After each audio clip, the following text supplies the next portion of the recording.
هلته د نور لومبنۍ څیره راښکته ښکارېده، دلته له باغه پلوشه چې راوته ښکارېده. هغه د شین اسمان د نور یوه بېباکه شغله، دا د پښتو د پیغلتوب یو حیاناکه شغله. هغې چې ټول جهان ته وکتل خندا یې وکړه، دې چې یو زه په نظر راغلم هم حیا یې وکړه.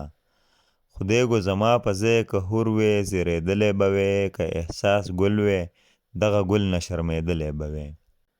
پټه پړوني کې د حورو پیغلتوب وجینی، لکه په خوب کې د جنت د وږمو خوب وجینی. دا نغښتې څانګه د مستۍ نه زنګېدله راتله، لکه نشه د سرې پیالۍ نه ښکارېدله راتله. د زرکې تګې د پنځیبو انګازې هېرې کړې، لنډ قدمونو یې د زیر او بم پردې هېرې کړې.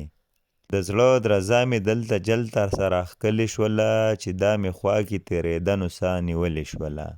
یوه لمبه ده د نشو چې بس وړل کوي، پویول نشته د جادو حیرانول کوي. یوې ټوکرۍ کې د رامبیل چامبیل ګلونه وړي، د بیګانو سترګو نه پاتې څیرې زړونه وړي. ګلان ټوکرۍ کې یې پرې کړي سر تازه ښکاریږي، د ګلو میره معلومیږي څوک غونچه ښکاریږي.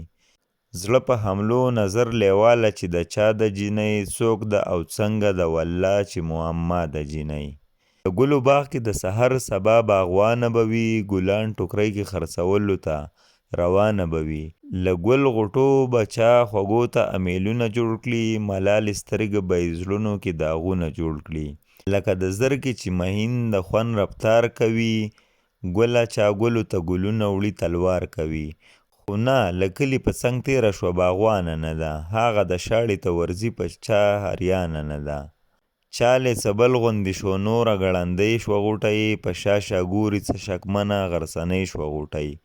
د تګ ټالی یې د بېوسه زړه درزا ښایي، لیونی چالې د مین د دیدن غلا ښایي. دا محبوبه د چا مین ته ځي ګلونه وړي، په غلچکو کتو کې خوار ته تندرونه وړي. پرۍ له ډېره لیوالۍ نه سرګردانه ښکاري، لاره یې پرېښوله قبرونو ته روانه ښکاري.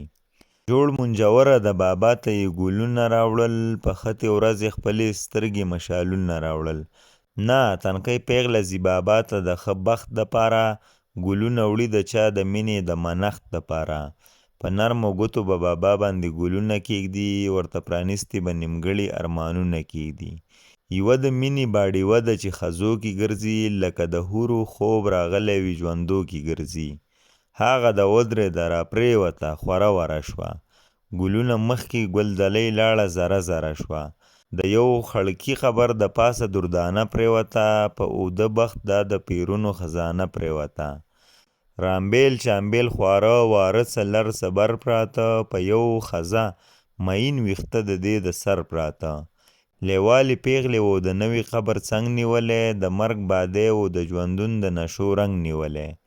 ما وی چې چغې به کړې جاړې به تراښه به وایي، زړه په درزا شو چې خوله پرانیزي نو څه به وایي. پیغلې ګلونه په سینه قطارول قبر ته، په ډډ اواز یې دا څو ټکي اورول قبر ته.